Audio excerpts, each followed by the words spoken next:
परिहार देणं वक्ते साध्य करते बाय पाव. सर्वांना ज्ञात असलं तरी आपल्याच गावचे सुपुत्र वैकुंठवासी प्रल्हाद बाजीराव नेटके यांच्या प्रथम पुण्यस्मरणानिमित्त माझ्याकडे हरिभक्तपरायण गायनाचार्य कर्जत तालुक्याचे भूषण नवनाथ महाराज म्हणले, तसेच दुसरे गायन सम्राट कर्जत तालुक्याचे वैभव बबन महाराज गायकवाड या आणि आमचे गुरुवर्य हरिभक्तपरायण लवनाना रोकडे या सर्वांच्या माध्यमातून सेवा माझ्याकडे आली आहे. सर्वप्रथम मी त्यांचं ऋण व्यक्त करतो. तसेच या कीर्तन सेवेसाठी आवर्जून उपस्थित असणारे आमचे गुरुबंधू अशोक आबा काकडे महाराज यांचा युट्यूब चॅनल आहे, त्यांचं पण ऋण व्यक्त करतो. तसेच आमचे गुरुस्थानी असणारे हरिभक्तपरायण गायनाचार्य नागनाथ महाराज रेडेकर यांच्या चरणावरती नतमस्तक होतो. युवा कीर्तनकार आणि आमचे गुरुबंधू संदीपान महाराज तनपुरे गुरुकृपा वारकरी शिक्षण संस्था बेखोरी या संस्थेतील सर्व विद्यार्थी युवा कीर्तनकार वैभव महाराज पठाडे मृदंगमणी ओम महाराज भालेकर या सर्वांच्या चरणावरती नतमस्तक होतो. या कार्यक्रमाला आवर्जून उपस्थित असणारे आमचे बापूसाहेब महाराज मोडके असतील, तसेच बाकी सर्व श्रोते मंडळी महिला मंडळ सर्वांच्या चरणी नतमस्तक होतो. तसेच आमचे विना घेणारे गायनाचार्य हरिभक्तपरायण गोवर्धन महाराज असतील यांचं पण ऋण व्यक्त करतो आणि सेवेला सुरुवात करतो. विठ्ठल विठ्ठल.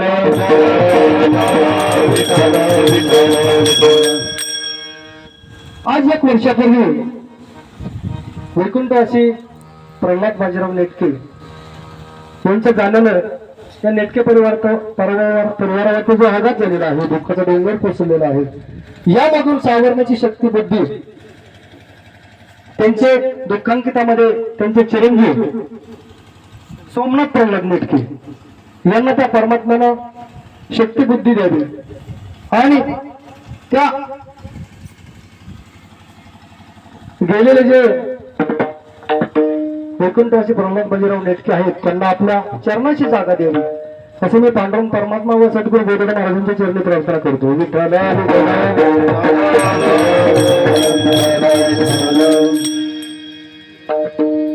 क्षणक्षणी हाची करावा विचार करावा पार भव सिंधू नाशिवंत देह जाणार सगळ आयुष्य खातो काळ सावरान.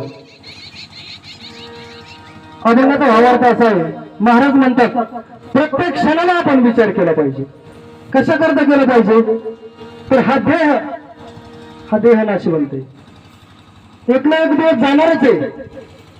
देह गायीला जाईल तशी काळोबा खाईल, म्हणून आपण देह जाण्याच्या अगोदर विचार केला पाहिजे.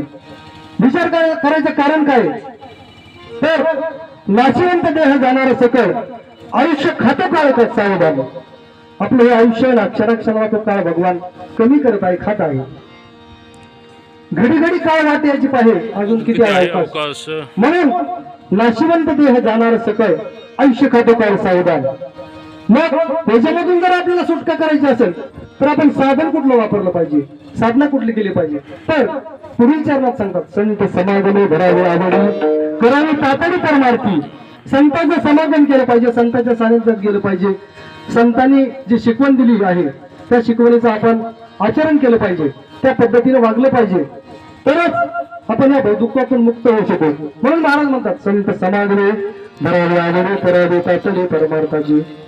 मग शेवटच्या चरणात महाराज म्हणतात तुका म्हणे इहलोकीच्या व्यवहारी. इहलोकीचा व्यवहार म्हणजे मृत्यू लोकांचा व्यवहार.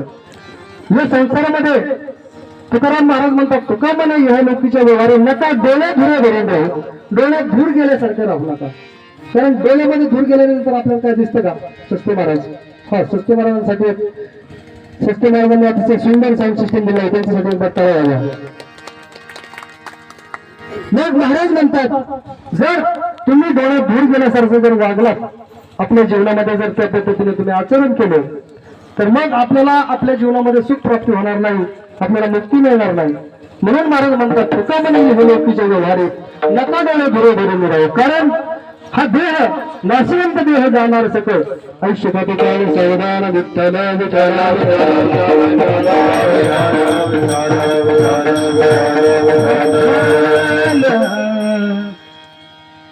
सर्वप्रथम मी सर्वांची दिलगिरी व्यक्त करतो, सर्वांची माफी मागतो.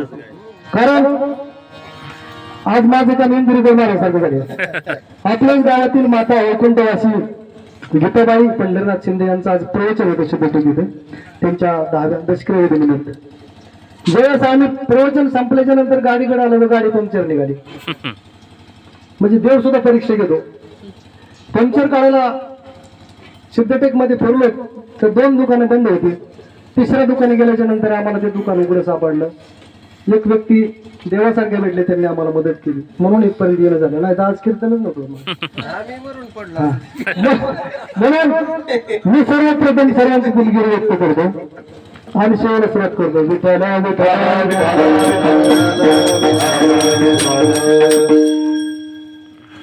आपण आपले नित्य व्यावहारिक जीवन जगत असताना आपल्यावरती अनेकांचे उपकार असतात. याच्यामध्ये सर्वप्रथम त्या परमात्म्याचे उपकार असतात. पण परमात्म्याने आपल्याला हा अनमोल किमतीचा देह दिलेला आहे. भाऊ देह दिला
सुंदर देवाचे कशासाठी भजना गो मोठा, परंतु संसारात आपण भजनापेक्षा भोजना गो मोठा करतो. त्याला देवाने आपल्याला सुंदर असे इंद्रिय दिलेले, हात दिलेत, पाय दिलेत, डोळे दिलेत, दिले